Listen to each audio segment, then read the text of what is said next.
I really will try and keep on track today, Val. I really will, because there's so much going on.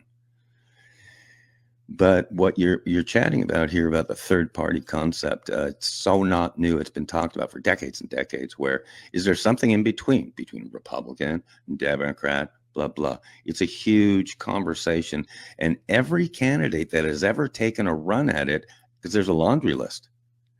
Here we go. Anderson. Oh, I can't believe I remembered his name. Anderson. He was a political candidate against Nixon. I'm trying to remember his name. Anderson. I think he was a senator. He was the last. He was the first independent party that I knew. It's always been kind of independent, third party, whatever. You know, we can talk Ross Perot, a libertarian who went independent. We can talk Ron Paul, Ross Perot, Ron Paul. Ross Perot, by the way, single-handedly lost the election for George Bush Sr.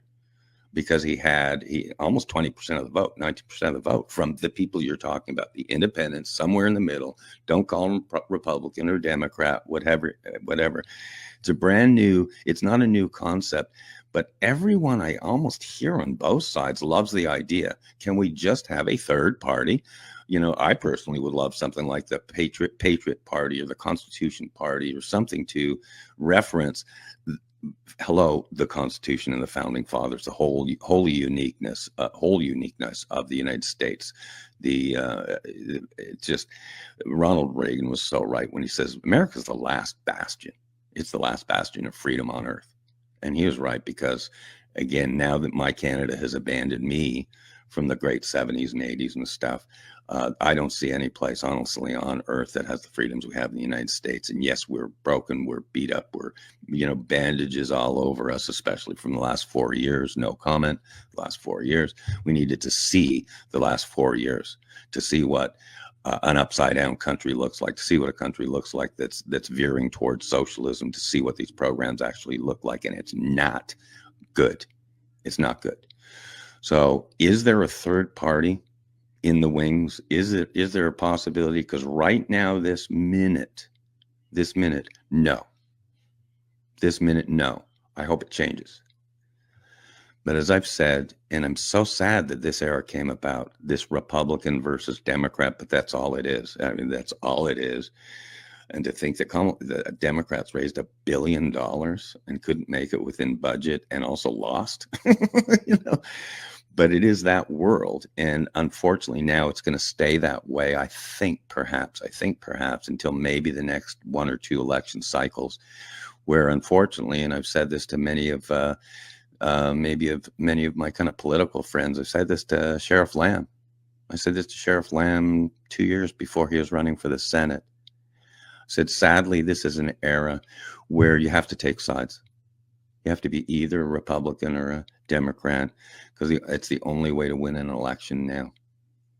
On the Republican side, I call them Republitarians, who are half libertarian but are smart enough to vote Republican so they can win elections.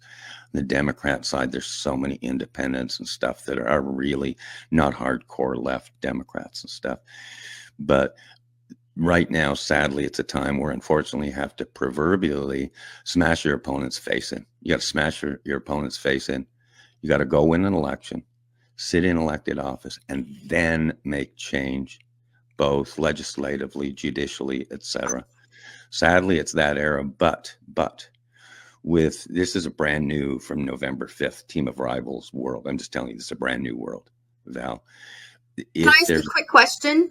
Yes, question on that front? Okay. Yep. How would this play out?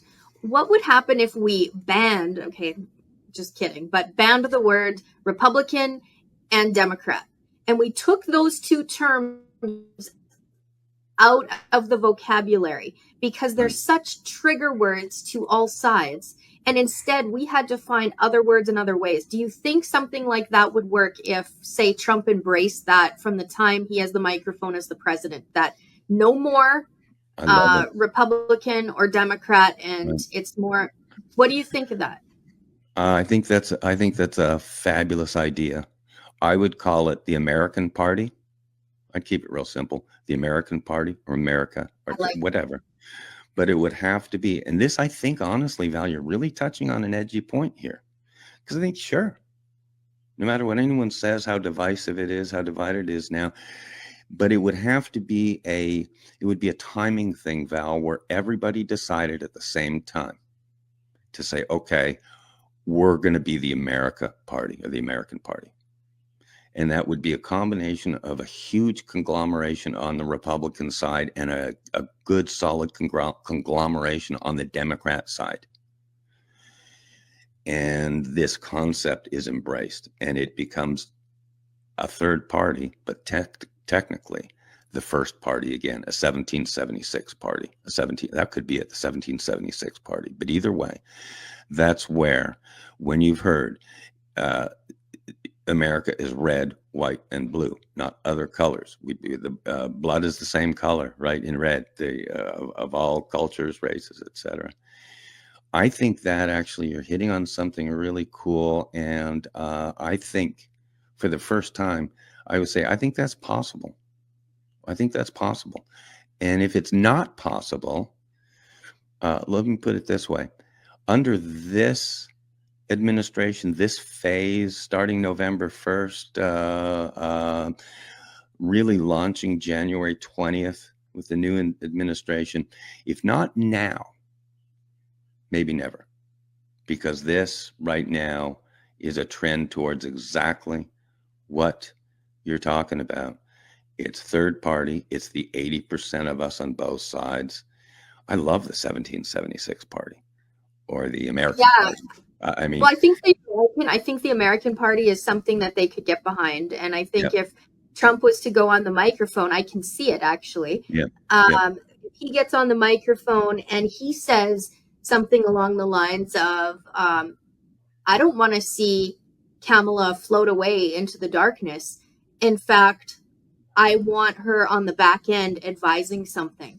That could be a game-changing moment, because it allows their purpose. Like, if I was president, I would want to know what my enemies are saying and plotting, and be able to come into the purple room and sit down and discuss these things.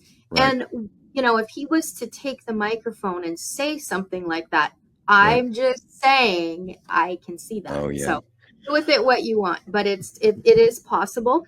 And I think there's value in that, because anybody that has a brain knows you don't know everything. And if your attitude isn't to wake up in kindergarten every day, you really shouldn't be in the president's office, as far as I'm concerned. Now is the time that I think